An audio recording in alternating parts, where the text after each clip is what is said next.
shooting with me helping them, but I'm not turning them loose and going, all right, yeah, go ahead, you're good. So it's a conversation that I would start having at 4 and 5 for sure.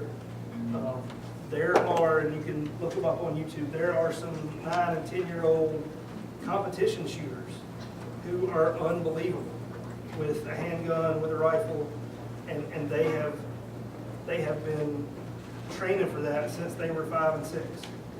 And so I don't think it's ever too early, specifically when we start talking about the safety part, to say, hey, stop, don't touch, leave the area, tell the adult. If you see a gun, this is what a gun looks like, don't play with it, don't point at anybody. And my girls are not allowed, even with cap guns and things like that, we don't point them at people. So cowboys and Indians is no fun because we don't point guns at each other, no matter what, even if we know it's a toy gun. So I don't think there's ever really too early to start talking about it. Concealed kids are not, but we should let them know they're going to the house. Right, absolutely, because if they find it and they don't know that it's there, they're going to be curious about it and they may start playing with it and pick it up and not know the difference. So. Like the concept you mentioned was like since the adult can set it up, doesn't mean when kids go to set up and figure it out and set up your own password. So if you let them, we have my girls have an iPad that they have to share, and we have to change the code on it because they'll be sitting there going, wanting to figure out the code so they can play with it when we don't know about it. If you're in that safe all the time and you're punching the buttons and doing this, they're gonna, especially once they get 8 or 9, they're gonna start watching them. And if they don't understand what your goal is in keeping it locked up, they may get curious and go, hey, mommy did 3, 2, 1, 4, boom, and it opens. And now what are they gonna do? So that is important. Anybody else? Yes, ma'am. I'm wondering how you balance your need for the gun safe versus you need quick access to your gun. Right. You know, during the night, somebody break in, you need to get fast. So, and that's kind of the idea behind those safes. The door on that safe is spring loaded. So when you push, if your code is 1, 2, 3, 4, when you push number 4, the door opens and it's right there. So it's going to be up to you and your perceived risk that you have. For years I had a marked police car in the driveway, which is good and bad. But I keep a gun in my closet on the top shelf, and it's unloaded, but there's a magazine next to it. So if I need it, I go and I get it, and I load it, and it's ready to go. There are some people that I work with who, the idea of sleeping with a gun under the pillow is not a good idea. Don't have to do that. But they have it in their nightstand. And if I didn't have kids, I wouldn't mind keeping it out. I used to get, when I got home, I would just take my belt off and lay my belt down. I wasn't worried about my wife messing with it, and then the next day I'd get up, put it back on. Now all this stuff comes out and goes in a drawer, gets unloaded, goes up on a shelf, separated. So my perceived risk at home is not so high that I can't get to it and load it and have it ready. And a lot of that goes back to I'm very comfortable with guns. In the dark, I know where the magazine is, I know where the gun is, I can load it and never look at it, and I'm comfortable with it. So those safes, like I showed in the picture with the shelf inside, is probably going to be the best way that you can do it. And then you decide where it goes. Does it go upstairs? Does it go downstairs? Does it go by the bed? Does it go by the laundry room?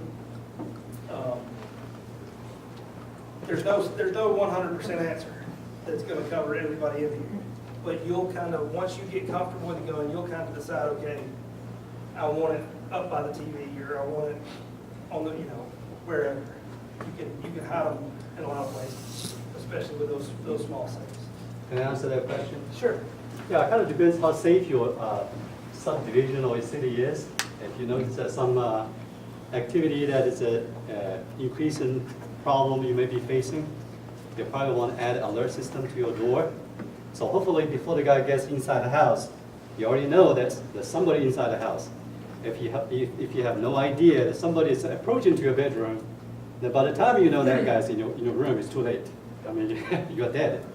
Yeah, so It's better to have some sort of alert system on the door, so like a And glass. so we have the alarm, and we keep the alarm set when we're at home and asleep or anything like that. The last thing we do before we go to bed is turn it on. So we'll know if somebody comes in, and that's my warning to get up and get ready. I would sleep through a fire or a tornado or anything. So my wife usually has to wake me up, and I go and get ready. But absolutely, if you don't know it's coming, you can't address it. And so that kind of goes into it. But it's just gonna have to be comfortable for each one of you. If you get a gun, to say, hey, I wanna keep it here, I wanna keep it there, I don't want it too close to the bed, I don't want it too far from the bed, I want one upstairs and one downstairs, or whatever. So, just take one more, if anybody has one more real quick, and we'll move on. And this will probably generate more questions than the firearms section in general. So let's talk about the laws on firearms and owning firearms and carrying firearms specifically out in public. Georgia has laws that are written by attorneys who are in the legislature so that they can leave little loopholes for their buddies to get off of, so that when they get out of the legislature, they'll have work as an attorney to defend people who get charged with crime. But in Georgia, without a permit, if you don't have a Georgia weapons carry license, you are allowed to carry a gun, a handgun or a long gun, on your property, inside your home, inside your motor vehicle, or at your place of business without ever having to ask permission from the state. So if you own a business and you leave your house and get in your car and drive to your business and you're inside your business, you can carry a gun, even if it's a leased location, you can carry a gun that whole way and be completely legal. So if it's your business, it's looked at just like it's your home, it's your property. The same thing with your car. So those locations, you don't have to ask permission from the state. So home, motor vehicle, and place of business, or on your property are fair game for you because it's your right to own the gun and it's your right to use your property in the way that you see fit. Georgia made the change here with motor vehicles 10 years ago probably, before cars were awful because they said, oh, it's got to be in plain view, or it's got to be in the console, or it's got to be in the glove box, nowhere else. So good people would put a gun under the seat and it was considered a concealed weapon then. And so there were all sorts of problems. So they came back and said, hey, if it's any of these spots right here, it's yours and you can do whatever you want to with it. So without a permit, all those are okay. If you have a long gun, or if you see somebody, this is even better, see somebody walking down the street with a long gun on their back, that is legal. Provided, however, that if it is loaded, it's only carried in a manner that's open and fully exposed to view. So I can take a rifle and strap it on my back and walk right out here down the side of McGinnis Ferry Road, and I'm completely legal, even without a permit. So that is the law on carrying a weapon. Now this next slide I put in here just kind of as a joke, but the red numbers are dates, and they may be hard to see on that background. That's every time that this law has been changed. Starting in 1837, it's been changed every one of those years until 2014. My guess is we're not going to make it till 2017 without adding a change to it. So one of the things that I put this in here to say is you have to, if you own a gun and carry a gun or use a gun at all, you have to stay current on the laws. The political climate changes in the state of Georgia. Things come and things go and things change, and some tragedy will happen and they'll respond to that tragedy by changing the law. So it's up to you to understand what it says and how it applies and things like that. Question back to the previous slide. How do law define the long gun and the short gun? So the submachine gun and the So some of that is controlled by federal law. Some of that is in state law. So there are pistols, and I don't want to get way off track here. There are pistols that are based on a rifle design, but they're missing a stock. And people have made up all kinds of imitation stocks that are designed as other stuff that look like a stock, but they're not a stock, and so they can still consider it a pistol. And so a pistol can have a short barrel, 4 inches, 5 inches, 2 inches, whatever the case is. For it to be a rifle, it has to have a stock on it, and to be legal, it has to have a 16-inch barrel. Now, so that makes a gun pretty big. Then you can apply, and I'll only go a little ways down here. You can apply to have a shotgun with a short barrel. You can apply to have a rifle with a short barrel. But that's a totally separate process that you're jumping into with the ATF, with the federal government, to own a short barrel rifle. Things that are controlled, the machine guns, if it was made before 1986, is controlled under that act. Silencers, which silencers is not a real term, it's a suppressor. Those are controlled. Short barrel rifles, short barrel shotguns, and destructive devices are all controlled under that act. So there's no good answer as to say this was a pistol and this was a rifle, unless you're really into it and know what one has to have to be called a pistol, and if you add this, it's called a rifle, and it becomes illegal and things like that. One more question on that side. Yes, sir. Place of business, you have to be a owner or So- be great? So you can be an employee, but you have to have permission of the owner. So if you, and the gun store is a good example. You go in the gun store and everybody's carrying a gun. Well, the owner, so if I come to your house, you can give me permission to carry a gun on your property. The same thing with the business. And so they can say, yep, you're my employee and I want you to carry a gun while you're at work. And that's okay. Doesn't have to be written. So that's just basically their private property rights extended to you as their guest or their employee. Question about motor vehicle, when you have a gun in a car, can it be loaded? It can be loaded, it can be under the seat, it can be on the visor, it can be anywhere in the car, because the law now looks at that car as an extension of your home. So it can be in the front with you, it can be in the back, in the trunk, it can be anywhere in that car. So if one is stopped by a policeman, what should he do? All right, so I've gotten that slide in just a little bit. That's one of the things that is very important to being responsible, is what to do if we meet and you got your gun. All right, so let's talk about real fast the weapons carry license. We're going to bounce back between a couple of things. The weapons carry license expands the locations where you can carry a firearm legally. And so it doesn't interfere with private property rights. Like I said, if I own a piece of land, if I own this building here, and I said, hey, everybody's coming, we're gonna talk about guns, y'all bring your guns and come on, it's okay, because this is my property and I can kind of control what happens on my property. So by being my guest and I say you can have a gun, if you're not prohibited from owning a gun, you can have it, and everything's okay. So this is what it looks like. It has not been long since they added the picture, and these licenses are issued by the county where you live. And I've got a slide in just a minute that talks about it.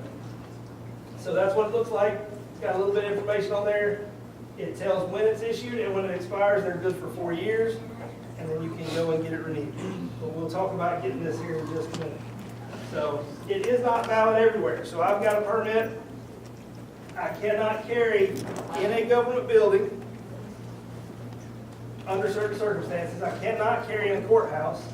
I cannot carry in a jail or a prison. I can-ish not carry in a place of worship. And I can't carry in a mental health facility. And so like my notes at the bottom, most exceptions have exceptions. So specifically a government building, you can now carry in a government building, unless the government building has security at the entrance telling you you can't carry it. So, for example, Johns Creek City Hall, there's nobody screening you, so if you go up to get a permit and you have your gun on, we're not gonna come mess with you. A place of worship is another one that's it's new in that 2014 change. So churches, you can carry your gun in church if the church allows it. So it has to be done by the church. You can't just say, oh, I'm taking it because it's legal. You can get permission basically from the church, and they publicly say, or somehow they say, hey, we welcome permit holders to bring their guns. Now the church is a little bit different than private property. So the preacher can't say, hey, y'all come on and bring your guns. If he says that, then only people that have that permit can bring their guns in. So it's not quite the same as you coming over to my house. So the place of worship is a new one that it used to be completely off limits, and they got a lot of pushback, and there were some shootings at churches and things like that, and they added it and said you can carry in a place of worship if the governing body of the place of worship authorizes it. Excuse me, just a quick question. Okay, you talk about school now, so I'll just wonder about school. So in that 1611-126, it covers everything out there except for schools. Schools have their own definition of what a weapon is, and it makes no sense. You can't try to understand it because it just doesn't. So if I'm in school and I'm playing on the baseball team, I can have a baseball bat. If I don't play on the baseball team and I have a baseball bat, it's a weapon. It's crazy. But, so guns, let's talk about guns on school property. You kind of get an exception if you have a permit and you drive to school to pick up your kid and your gun stays in your car. You can't walk into the office, you can't walk through the front door with it, you can't carry the gun on school property. But if you're a permit holder and the gun's in your car, and you pull up and park and go check your son or daughter out, you're not violating the law to do that. It used to be the school zone, and you couldn't have a gun within 1,000 feet of a school. And so if you were driving down the street in front of the school and had no business at the school and you got stopped and were doing something wrong with that gun, they would add on the charge of carrying in the school zone. That's all gone away now, and it now basically covers what, and it's very detailed, of what schools are. If they lease property, that's considered a school. Their transportation is part of the school. All that kind of stuff. And weapon is, again, defined completely different. There are things that you can have in your car right now that nobody will bat an eye at. This baton is a good example. If I pull you over and you've got this baton laying on the passenger seat, I won't say anything to you. If your kid goes to school and this baton's laying on the passenger seat, it's a weapon at school, and the school will make a big deal of it. So I didn't put a whole lot of stuff in here about schools other than to say, as an adult, if you have a permit, it has to stay locked up in the car. You can't take it in, you can't carry it around, you can't do anything like that. If you have business inside the school, if you have a permit, I would leave it locked in the car and just not even use it. Without a permit, we cannot put a gun in your car to school parking lot. That's they don't know that for certain. The way that the law is written, it talks about with a Georgia weapons license. But it's not very clear on without it. So if I'm in my car without a permit and I go to the school to pick up my kid, it's not cut and dry whether that's legal or not legal. If you follow without a permit, down in your car, the school parking lot. So most police officers will use common sense. So how did I find that gun in your console? So if something happens to you and you have a heart attack, and we go to impound your car to take your car out of the fire lane or whatever the case is, we're going to go through it. And we're going to write down all the valuable stuff that's in there so that when you get your car back, you know what was in there, we know what was in there, and everything's good. If I find a gun doing an inventory like that, I'm not going to come after you and go, hey, guess what? You don't have a permit, so I'm charging you with possession of a gun on school grounds.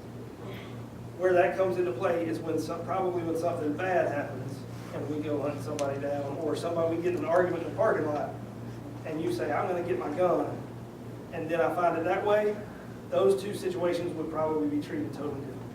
So, hopefully in one of the new red numbers, when they do 2016, they'll clear some of that stuff up, or 2017, but school property is a totally different place than anything else in the state. So now we'll talk about self-defense. In Georgia, if you point a gun at somebody else and pull the trigger, that is, if you miss or hit or anything like that, that is aggravated assault. And so the way that the law is written, there are defenses to crimes. So if a police officer is forced to shoot somebody at work, it's still a homicide. But under this law, justification, it's a defense to prosecution. It's not saying that it's okay for me to shoot him. It's saying that me shooting him was a homicide, but under a separate law, it was justified. So if the elements are correct, and I felt that my life was in danger, and I used deadly force against them, it can be justified. And so justification is 16.321, and it covers the use of force, either deadly or non-deadly, by anybody in the state of Georgia. You don't have to be a police officer. You can use deadly force. You can use non-deadly force in certain circumstances. And that 16.321 would be a good one to read. You have to have a reasonable belief that you're protecting them from imminent unlawful force, and you can use, so if you're